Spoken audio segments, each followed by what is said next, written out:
Hi, I'm Ben Mankiewicz. Thanks for watching. It's Goth Night tonight on TCM. But in the 2.8 seconds I have before you turn off the TV, I'm talking about Gothic in the traditional literary sense.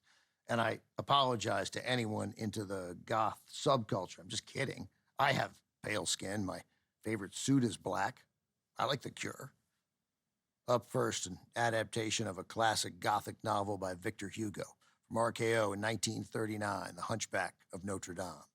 Set in Paris in the 15th century, Charles Laughton leads the cast as Quasimodo, the hunchback in the title. He's the bell ringer in the Notre Dame Cathedral. He's treated cruelly, though, by nearly everyone, with the exception of Esmeralda, a beautiful dancer played by Maureen O'Hara. O'Hara landed the role solely because of Laughton. He insisted on O'Hara as his co-star. She was under contract to Laughton and had just played opposite him when she was 18 in Jamaica Inn, Alfred Hitchcock's last movie in England before he emigrated to the U.S. The Hunchback of Notre Dame marked O'Hara's Hollywood debut. Victor Hugo published the novel in France in 1831. Hugo set out to celebrate the importance of the Notre Dame Cathedral in Paris. During the French Revolution, many Gothic cathedrals and churches had been desecrated or destroyed. In the years that followed, they came to be seen as symbols of the oppressive monarchy of the past. Victor Hugo felt differently. He saw Gothic architecture as a symbol of France's cultural heritage and wrote The Hunchback of Notre Dame largely as a plea to preserve the cathedral. By the time RKO produced this 1939 adaptation, the story had already been brought to life on screen several times, including a notable silent version from Universal in 1923 starring Lon Chaney as Quasimodo.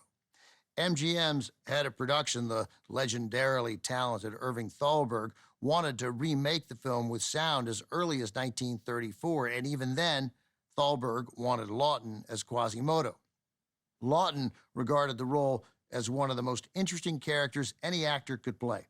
His commitment to the part is a story of its own. He was up every day of production at 4 a.m. and sat through 2.5 hours in Perk Westmore's makeup chair. The hump on his back was an aluminum framework with 4 pounds of foam rubber. Then more rubber was attached to his torso to make him appear muscular from pulling the ropes again and again and again. Laughton's ears were plugged with wax so he wouldn't react to the deafening sounds of the ringing bells.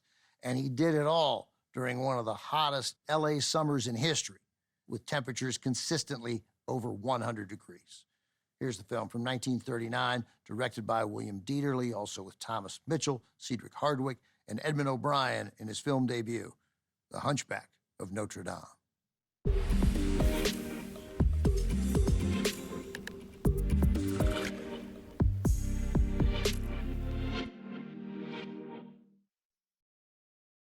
The Hunchback of Notre Dame was not filmed in Paris. Far from it, literally.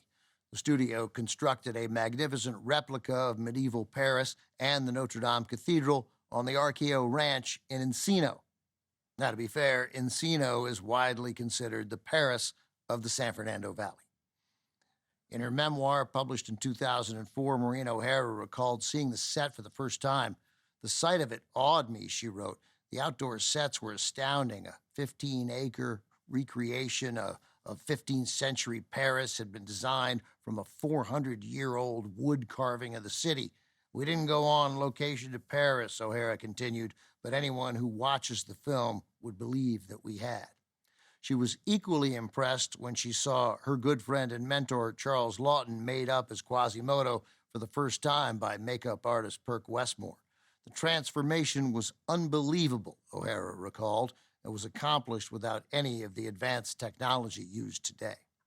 Coming up, Boris Karloff and Elsa Lanchester star in a Gothic horror movie inspired by Mary Shelley's classic novel, Bride of Frankenstein, from Universal in 1935, is next on TCM. Next on TCM, Bride of Frankenstein, then The Enchanted Cottage, and later, Undercurrent. There's no escape from TCM tonight.